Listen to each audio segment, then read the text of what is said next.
Hi guys, मैं अनुजा वापस आ गई हूँ आज एक और नई हॉरर स्टोरी के साथ। आज की स्टोरी फेमस सिंगर बी पराग की है।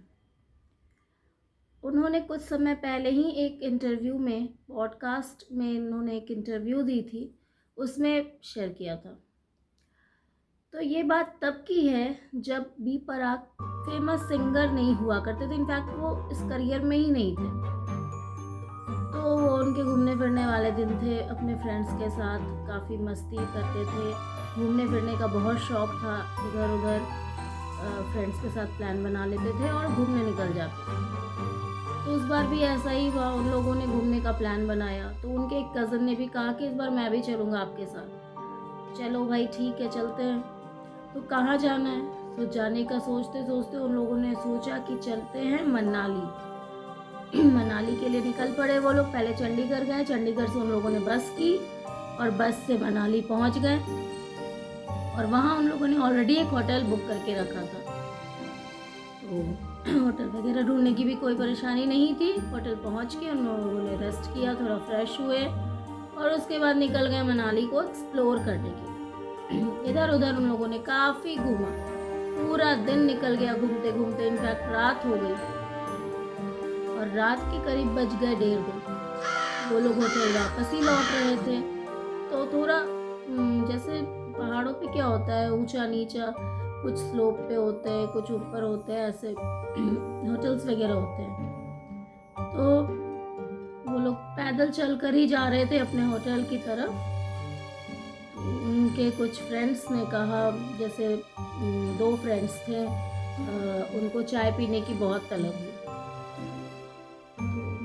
कहा कि यार चल यार चाय पी कर आते हैं, पहले चाय पी लेंगे फिर चलेंगे हम लोग। बहुत थकान हो गई है, चाय पी करके थोड़ा फ्रेश फील करेंगे तब चलेंगे होटल, अभी उतना चढ़ना बाकी है पहाड़ के ऊपर। तो बी पराग बोले यार बहुत थक गया हूँ, होटल चलो वापस आराम करेंगे, फिर कल सुबह फिर निकलना है हम लोगों को घूमने के लिए। उन लोगों ने कहा नहीं नहीं, अब जो चाय लवर होते हैं उनको तो चाय चाहिए एनी हाउ। चाय की तलब लग गई तो लग गई, तो पीना है तो पीना है। तो उनके कज़न ने भी कहा कि मुझे भी पीना है चाय, मैं भी जा रहा हूँ चाय पीने। बोले तुम लोग जाओ पीने के लिए, मैं तो चला होटल। तो उनके 2 फ्रेंड्स और उनका एक कज़न तो चले गए चाय पीने। बी पराग और उनके 2 और फ्रेंड्स थे, वो तीनों होटल चले गए वापस। आराम करेंगे, सोएंगे यार, बहुत थके।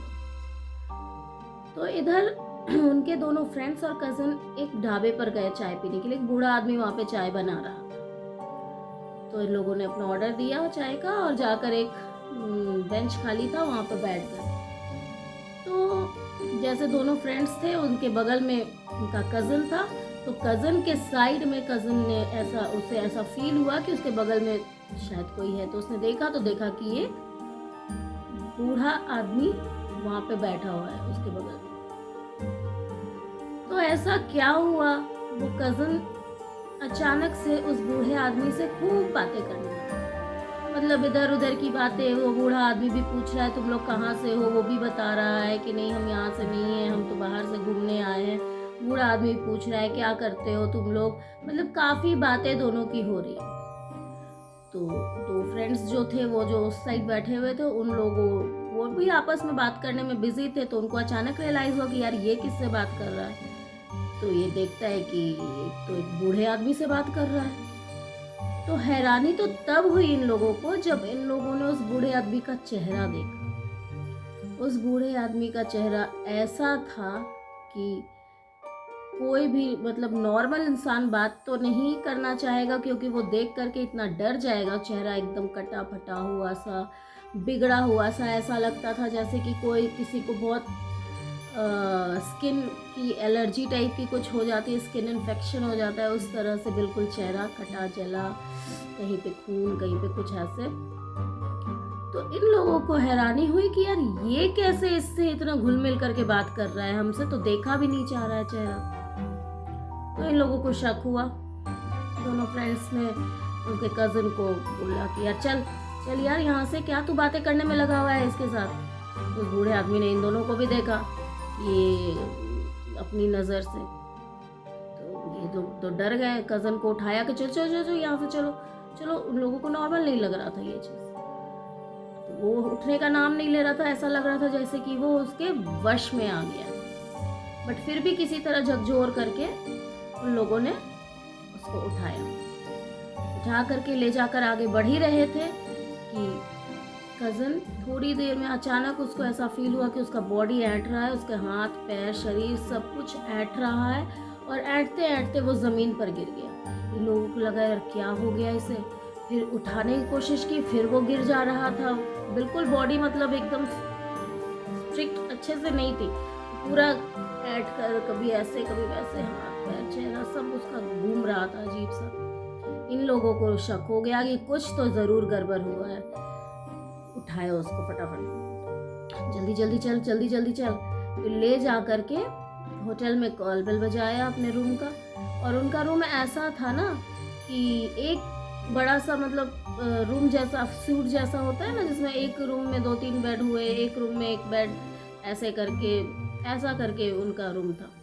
मतलब एक रूम के अंदर ही 2 रूम थे और वो 5 ऐसे ही रह रहे थे, 6 थे I think, 6 थे। बी पराग, उनके 4 फ्रेंड्स और उनका एक कज़न, 6 लोग थे। ऐसे करके वो लोग कमरे में रुके थे।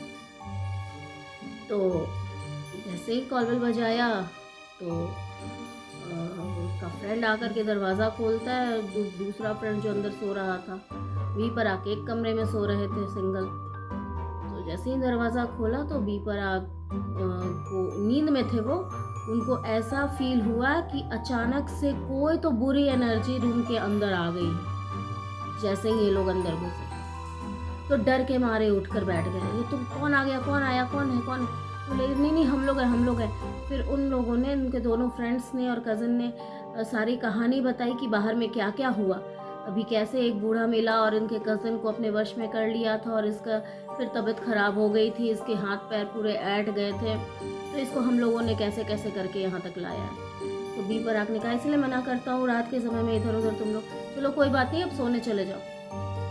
तो वो भी अपने रूम में सोने चले गए और इधर ये लोग सारे एक रूम में सब चले गए सोने के लिए। सबको डर लग रहा था तो सब एक साथ सो रहे थे। बी पराग बोले मैं अपना सो रहा हूँ, तुम लोग अपना सो। तो उसके बाद क्या हुआ कि उनके कज़न को फिर से फील हुआ कि वो बूढ़ा आदमी मुझे बुला रहा है, तो दौड़ कर खिड़की के पास गया तो देखा कि वो खड़ा है। तो फिर इसके फ्रेंड्स पकड़ के खींच कर लाए कि नहीं चलो चलो चलो, कोई नहीं बुला रहा है तुम्हें, कोई नहीं बुला रहा है। तो नहीं वो मुझे बुला रहा है, मुझे बुला रहा है, मुझे जाने दो। तो करते करते पकड़ के फिर से उसको ला करके रखे, पकड़ के इनको बेड पे बैठाया उसके कज़न को। फिर उसके बाद क्या हुआ, थोड़ी देर में बी पराग को ऐसा फील हुआ कि कोई तो उनके रूम में आया है। उनके सपने में ये चीज़ उनको फील हो रहा था कि कोई तो रूम में आया है और उनको मारने की कोशिश कर रहा है। तो सपने में ये चीज़ हुई, लेकिन उनको ऐसा लगा कि हकीकत है। वो एकदम से नींद से उठे और दौड़ते हुए एकदम से रूम खोला, रूम खोल करके जा करके उस बालकनी में एक टूटी हुई खिड़की थी, उस खिड़की से पैर वो बाहर निकालने ही वाले थे। एक पैर बाहर पहुंच चुका था, दूसरा पैर अंदर था, वो निकालने ही वाले थे कि दूसरा फ्रेंड उनका आ करके पकड़ करके उनको पीछे से ला करके इधर गिरा दिया। मतलब इन द सेंस कि उनको बचा लिया, गिरने से बचा लिया। तो ले करके वापस रूम के अंदर आया। मतलब सबकी हालत ऐसी हो रखी थी जैसे कि क्या हो गया है सबके साथ। तो ये लोग सब इतने डर गए थे कि सबको एक दूसरे के चेहरे में ही भयानक चेहरा नज़र आ रहा था। उसको लग रहा था कि वो मुझे मार देगा, उसको लग रहा था वो मुझे मार देगा। मतलब सबको एक दूसरे में भूत नज़र आ रहा था। कुछ ऐसे मतलब कुछ ऐसी चीज़ नज़र आ रही थी जो ये लोग देखना नहीं चाहते थे, जिनसे ये दूर भाग रहे थे। लेकिन बी पराग को लग रहा था कि उनका दोस्त उनको मार देगा, उनके कज़न को लग रहा था कि बी पराग उनको मार देंगे, फिर उनके उस फ्रेंड को लग रहा था कि वो फ्रेंड मार देगा। मतलब सबके चेहरे में अजीब सा झलक था। फिर ये लोग आपस में इधर उधर करते, भगवान का नाम लेते हुए कि जल्दी जल्दी भगवान का नाम लो। सब लोग भगवान का नाम लिया उन लोगों ने। फिर बहुत अपने आप को रिलैक्स करने की कोशिश की, बहुत देर पाठ किया, पूजा किया, प्रार्थना की भगवान से। उसके बाद ये सब करते करते करीब करीब सुबह का समय हो गया था। तो सुबह का समय हो गया था और सब धीरे धीरे नॉर्मल भी हो गए, शांत भी हो गए। तो इन लोगों ने डिसाइड किया कि यार लगता है इस होटल में ही कुछ है, हम लोग को यहाँ से अब खाली कर देना चाहिए, अब यहाँ से हम लोग को चलना चाहिए, अब यहाँ नहीं रह सकते हैं। सारे फ्रेंड्स से कहा हाँ हाँ चलो यार, अब पैसे वैसे जो भी है होटल के अपने इसको जमा करते हैं और उसके बाद हम लोग निकलते हैं यहाँ से, यहाँ अब नहीं रह पाएंगे, बहुत बुरा एक्सपीरियंस रहा हमारा। तो ये लोग नीचे गए, अपना सामान वामान निकलवाया। फिर होटल के 2 स्टाफ थे, उन दोनों से पूछा कि यार हम लोग कल रात को इतना चीख रहे थे, चिल्ला रहे थे, इतना दौड़ रहे थे, भाग रहे थे, तुम लोगों में से कोई आया क्यों नहीं ऊपर देखने के लिए कि क्या हो रहा है? तो होटल वाले दोनों बंदे तो ऐसे बिहेव कर रहे थे जैसे उनको कुछ पता ही नहीं। उन्होंने कहा कि क्या आप लोग चीख रहे थे, चिल्ला रहे थे, कोई आवाज़ हमें नहीं आई है, हमें तो कुछ पता ही नहीं है, बिल्कुल शांति थी। इन लोगों को लगा यार ये तो बहुत बड़ा पंगा था। तो फिर भी ये लोग बोले कि चल अब घर वापस चलते हैं। तो बी पराग और उनके सारे फ्रेंड्स और उनका कज़न सारे वापस घर लौट आए। घर लौट के आने के बाद भी उनके मन में इतनी दहशत हो गई थी, इतना डर भर गया था कि कुछ समय तक तो बी पराग अपनी मम्मी के साथ ही सोते थे। उनकी मम्मी को फिर कुछ समय के बाद शक हुआ कि आखिर ऐसा क्या हो गया भाई, वहाँ से लौट कर आया तो क्या हो गया इनको, इसे ऐसा बिहेव क्यों कर रहा है डरा डरा सा। तो बी पराग ने सारी कहानी अपनी मम्मी को बताई। तो उनकी मम्मी ने कहा कि ठीक है चलो, एक बाबा जी हैं उनके पास लेकर के चलते हैं। तो उनके पास गए। वो बाबा जी ने कहा बी पराग को कि मेरे सर पर हाथ रखो।